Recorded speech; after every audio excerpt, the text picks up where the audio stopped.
Now, we all know Detroit has seen its share of shocking crime stories, but this one has people asking a different question. How did one man allegedly gain so much access to these women and their young children? Why did so many people around him seem to look the other way? The case of Jarvis Butts isn't just about one individual. It's about warning signs, relationships, knowing the past of the person that you choose to deal with, and the people who may have helped create an environment where victims were not heard. By the time the truth came out, lives were already changed, lives were taken. Even after his death, the questions surrounding the case haven't gone away, they're just growing. Tonight, let's talk about what happened in this story in a general context, and y'all tell me what y'all think. Okay, so for all that don't know, Jarvis Butts became the focus of one of Detroit's most disturbing cases after the authorities connected him to the disappearance of a 13-year-old girl by the name of Desire Harris. There were multiple sexual assault cases involving young victims when it came to this dude. Prosecutors said that Butts used relationships and positions of trust to gain access to vulnerable children. That was a pattern of his that became a major part of the investigation. Now, as this case unfolded, investigators uncovered evidence that led to numerous charges. Eventually, Jarvis Butts did end up pleading to second-degree murder in the case of Nasiah Harris and to several criminal sexual conduct offenses in separate cases. His guilty pleas did spare the victims and their families from lengthy trials, but confirmed many of the allegations that had already been under his belt. One of the most heartbreaking aspects, I'll say, of the Nasiah Harris case is that her remains have never been recovered. This leaves her family without many answers that they may have sought. And we're going to speak about that in a second. But during sentencing, victims and family members spoke about the lasting trauma and emotional damage caused by Jarvis Butts' actions. Now, just to give y'all a little bit of insight on that statement about her family being spared a trial and things like that, there is some talk about how her family is the reason why all of this happened. Now, Jarvis Butts he was a terrible monster that just preyed on women with children. That's no doubt about it. But unfortunately, some of the women he preyed on, including his baby mama, his baby mama's mama, these women actually made it easier for him to take advantage of these children because they weren't.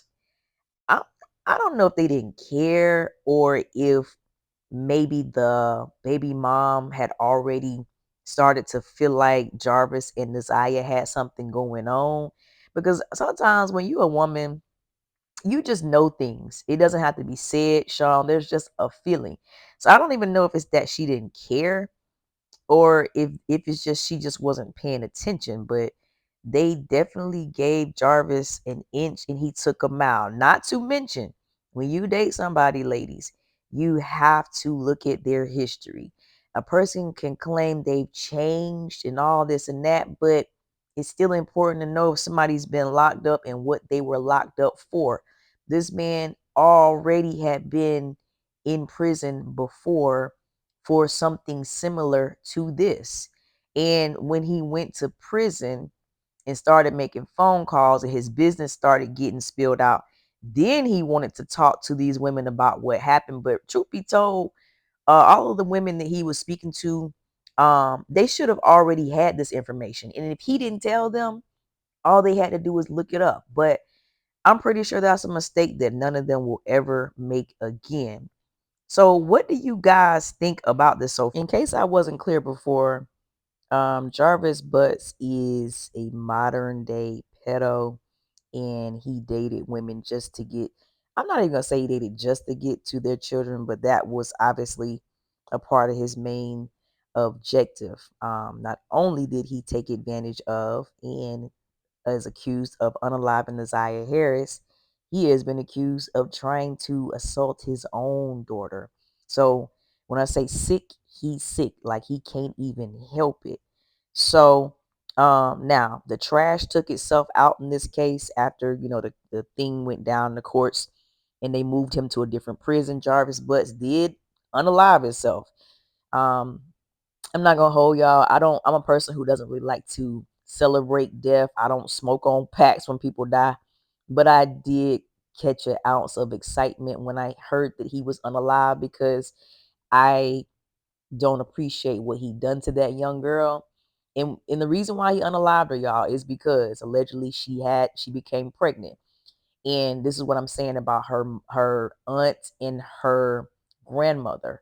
Her real mother did have a rug addiction, so that's why Naziah was not in her mother's possession at the time of all of this. So it's the aunt and the grandmother who was supposed to be taking care of Naziah. And as a woman, we usually can tell when each other's bodies are changing, moods. How did they not even know this little girl was pregnant? Or they just played. Well, I hope they was playing dumb. I don't even know if they were playing dumb, if they really didn't know, but it's just despicable to think that Jarvis could move this slimy and nobody was questioning him. The man got kids all over the freaking city. And since he's so disgusting, it even make me wonder if he was just having kids just to have backup plans so he could assault them later. Like, that ain't nothing that's been proven or nothing, y'all. That's a speculation that comes from my mind. But what warning signs do y'all think that these women missed? He had more than one woman with kids, y'all. How does someone gain this much access to vulnerable people? What can communities do better to protect children? I know one thing: check people's records. And if their record ain't looking right, I'm sorry. I don't care how rehabilitated they claim to be. Do not date them. That's one part of advice, but I'm asking y'all. If this is your first time visiting my channel, I'm Jenny Gang, and I do discuss celebrity gossip, true crime, and I also upload shorts for you guys all day, every day of my regular life. Make sure you like the video as you come in, subscribe to the channel, and I will see you guys and gals on the next one.